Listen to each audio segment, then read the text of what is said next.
smartest marketers from all walks of life, in every industry, talking about the latest trends, opportunities, and challenges.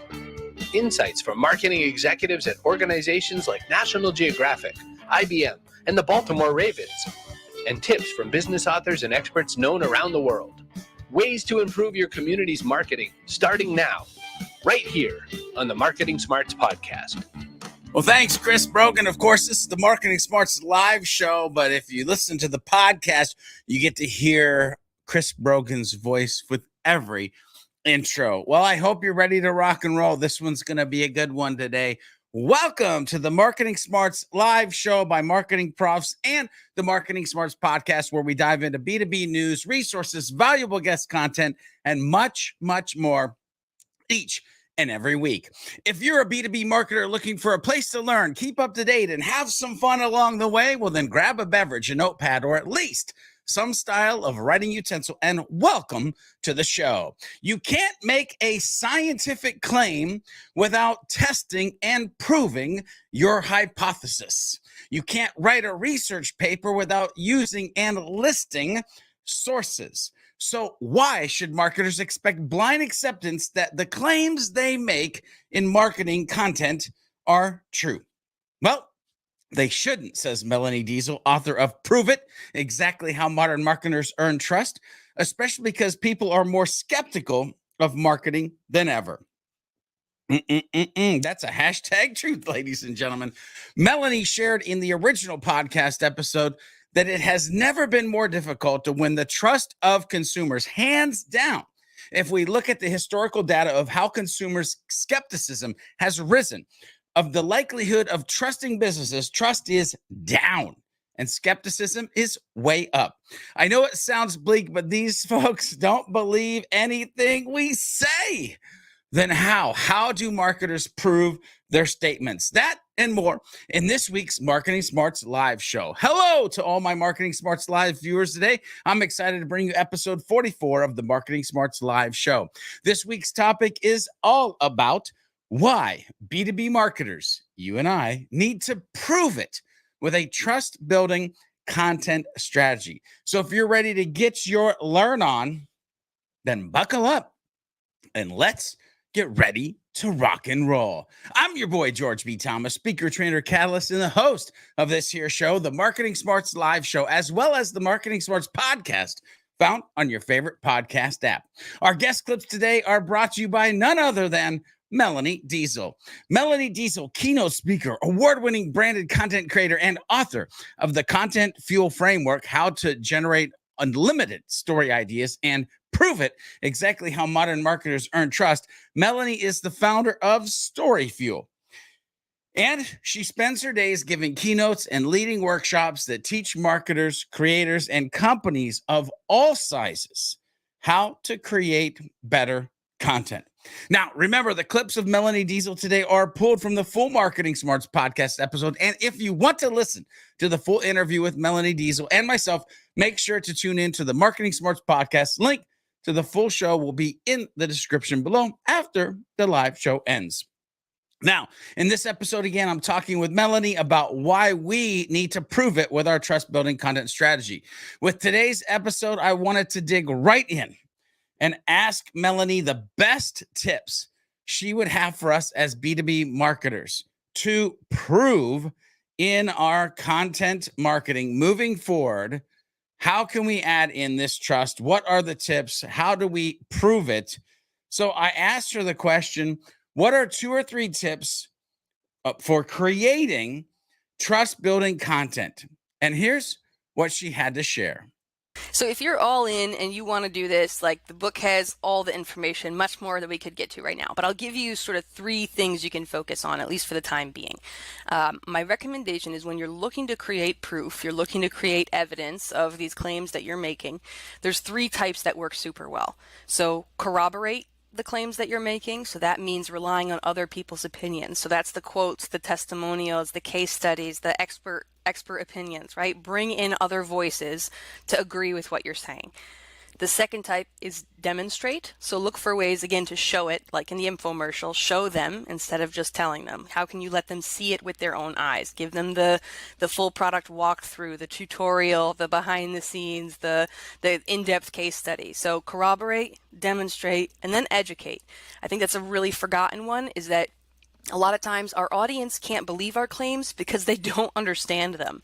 We spend so much time in our area. We understand the jargon and the acronyms and why these things are important. But especially if your buyer is not your end user, then there's almost certainly an education gap that you need to fill to help them understand those claims and make the most informed decision. So corroborate with other people's opinions, demonstrate by showing the truth behind your claims, and then educate to make sure that they understand what they need to trust you. Did you write down those tips? I sure hope so. I would say asking yourself how you will create prove it style content with a trust building formula by leveraging, corroborating, demonstrating, and educating in your content strategy and creation in the future is of the utmost importance. So I have to ask, how will these 3 tips help you with your content moving forward?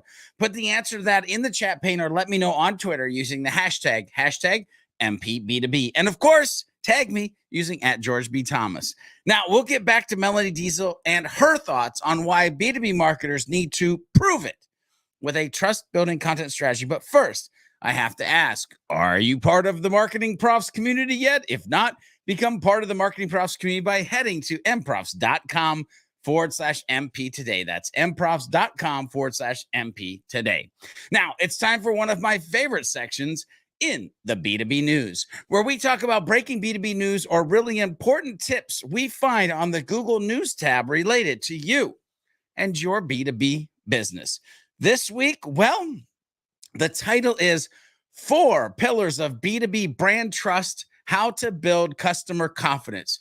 Trust comes from showing competence, integrity, reliability, and empathy in all interactions with B2B buyers. In today's digital-first world, trust has become a precious commodity. Buyers are savvier and more suspicious. Good news, you can still earn their loyalty. Here are what and I being the author, not I being me, here's what I see as the 4 pillars of business to business brand trust and some practical tips on how you can create healthy business relationships with your customers. Are you ready to learn about the 4 pillars? Then read that article. Check out the link below when the live show is over. So let's get back to Melanie Deziel and her Marketing Smarts podcast episode.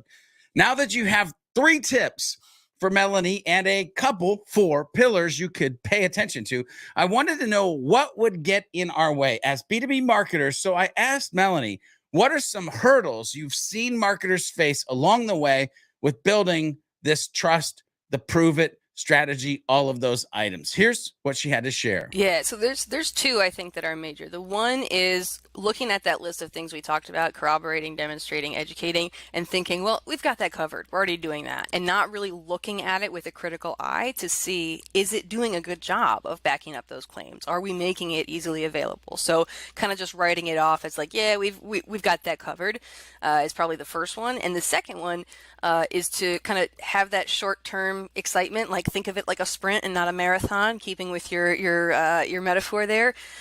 Again, this is not something that you need to blow up your whole strategy and do differently. This is not something you need to go all in on and burn out really quick. This is a mindset to adopt and slowly start to work in through time. It's going to take time, but you want to shift that mindset. So don't think of it as like everything we need to do for the next month is just evidence of everything. Like, no, you want to think about, again, I like the sprinkle analogy. We're seasoning our strategy with proof, right? We're just sprinkling it throughout a lot of the stuff we're doing to try to bring that proof more to the surface. Do you think that you have it covered, or are you looking at your content with fresh eyes? Do you look at your content as a marathon, or do you look at this as a mindset to adopt? Think to yourself how to season your content with proof to bring it to the surface as you move forward. Now, we will get back to Melanie in a few minutes, but first, it's time for some dope B2B learnings from the vault of Marketing Prof's articles. That's right, it's time to dig into 2 of the treasure trove of valuable information and pull out 2 pieces of gold to help you be a better B2B marketer. Article 1 this week is 3 ways to create trust-building content by Catherine Gillette. Do you see what I'm doing with this whole episode? Trust, prove it, pillars. Now we're talking about 3 ways to create it. Anyway, hopefully these resources that are curated are helping you. Let's get into this article. People do business with people they know, like, and trust. But building trust with our audience can be an act of courage. I thought of the lion from The Wizard of Oz. Courage. Anyway, well, a series of them really, yet can quickly pay huge dividends in addition to the reward of goodwill that everyone feels, or maybe because of them. Building trust can reap higher response rates, loyalty, and revenue, something we all want. Imagine landing on a website that spotlights an apology for a huge mistake the company made. That I kind of paused there because have you seen that lately? I don't know if you've seen that on many company websites. Then on another site, you see they've highlighted an offer that trusts you to pay whatever you feel their offer is worth. Whoa, what are we talking about? That's just crazy, right? Not really.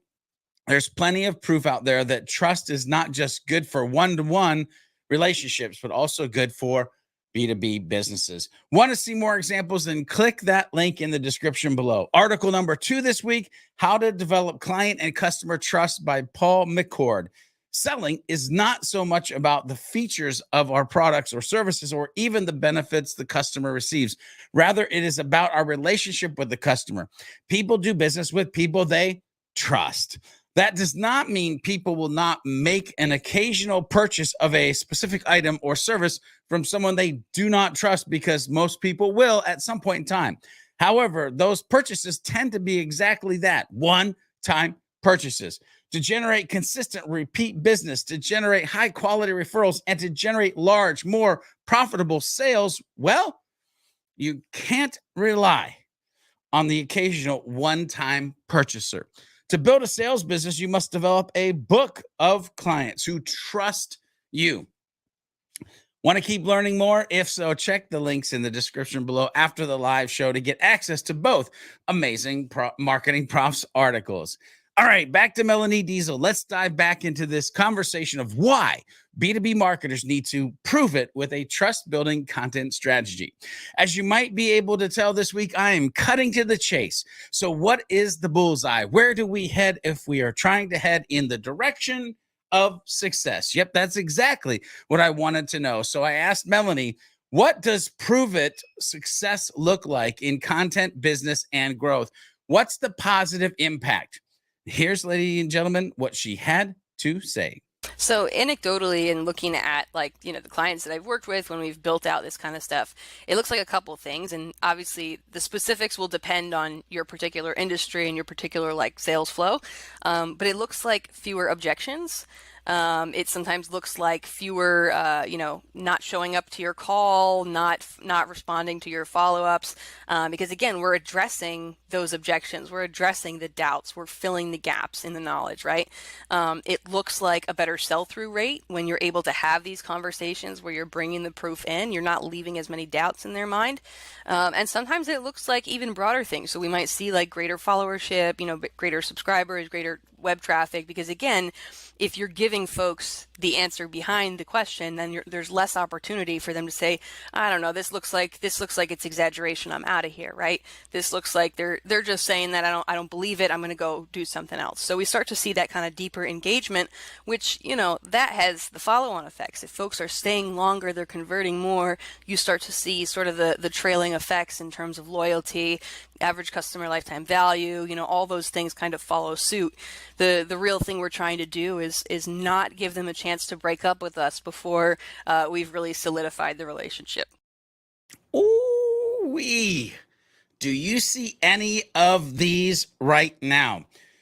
Fewer objections, people following up on and or showing up to your calls. Do you see a good see-through rate? Do you see greater followership and greater traffic? If yes, you might be headed in the right direction. But did you hear the magic words? Deeper engagement.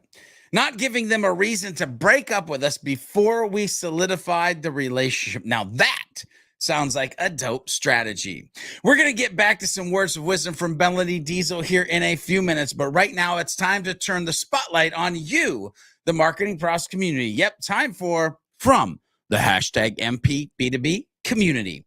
We search far and wide in the hashtag MPB2B universe to find amazing information and conversations to bring to you, the masses. So first, make sure you're using the hashtag. Second, make sure you have fun and add value to the community along the way. Then, of course, we'll spotlight you or your crew on the show. And this week, it's our very own Vahi Havenshaw, Director of Publications at Marketing Profs. His post, can you use AI to create loads of content and keep it all in your own voice? Yes. And you'll have more than you know what to do with. It's all about using the right tools at the right time. Data scientist Christopher S. Penn tells you how in this fantastic Marketing Pros, Marketing Smarts podcast, episode 533. He also breaks down why AI is not going to take your job, but here is who will. What to feed into ChatGPT so it writes compelling social media posts, and how you'll save time and make more money after client calls. All this and more. Check out the link, hashtag MPB2B, hashtag marketing, hashtag B2B, hashtag B2B marketing, hashtag AI. So let's address the elephant in the room. Was that just a little self-promotional? Maybe. But listen, I love Christopher Penn and the way his brain works. Not to mention that was a super dope episode. You should definitely check it out. And to do just that, check out the description and click that link to check out the post and listen to the podcast Vahi mentions and learn more about AI and content. Marketing Smarts viewers, I have to ask, are you going to be next to get the spotlight? Remember, community, use the hashtag MPB2B on Facebook, LinkedIn, or Twitter and get the light shined on your awesomeness in the next episode or a future episode of the Marketing Smarts live show. Pro tip, Twitter, and Mr. George B. Thomas on Facebook. All right, let's kick it back to Melanie Deziel and some words of wisdom around this topic of why B2B marketers need to prove it with a trust-building content strategy. Here is what Melanie wanted to leave us with. You know, I wish I could remember my genius words of wisdom from last time, so I hope I'm not repeating them. But I think that the biggest thing here is to trust your gut. I think that in content in particular, in marketing, we do a lot of measuring. We talk about metrics, but there's something to be said for the instinct that you feel like deep in your bones, deep in your gut, when you know something isn't up to snuff, or, you know, it's not cutting it, or it's just not sitting right with you from an ethical standpoint. Like, trust your gut. Your gut knows, you know, so listen to your gut, because I think if we follow our gut, I think we'll all end up with slightly better marketing. Slightly better marketing. Yes. How much do you trust your gut when it comes to your content? Do you trust your instincts, or do you just hit the publish to make a deadline? I beg you, trust your gut and head in the direction of delivering better marketing in the future. Have you enjoyed today's journey? Let us know. Use that hashtag MPB2B on whatever platform you're joining us on. It's time, ladies and gentlemen. Yep, time flies when you're having fun. Head to the description below, click on the link to the full Marketing Smarts podcast with Melanie Deziel, and keep learning more about why B2B marketers, you need to prove it with a trust-building content strategy. Remember, these were just a few clips of the original Marketing Smarts podcast interview. If you got value from today's show, hit that like, and better yet, share it with a friend or coworker. To keep learning more, hit subscribe or watch additional Marketing Profs videos on your favorite social channel, or head over to our YouTube channel if you're not there yet. Or you can go tune into the original Marketing Smarts podcast episode on your favorite podcast app. Don't forget to become part of the Marketing Profs community by heading over to mprofs.com/MP today. And as always, remember to be a happy, helpful, humble B2B Marketing Human. And we'll see you on the next episode of the Marketing Smarts Live show next week.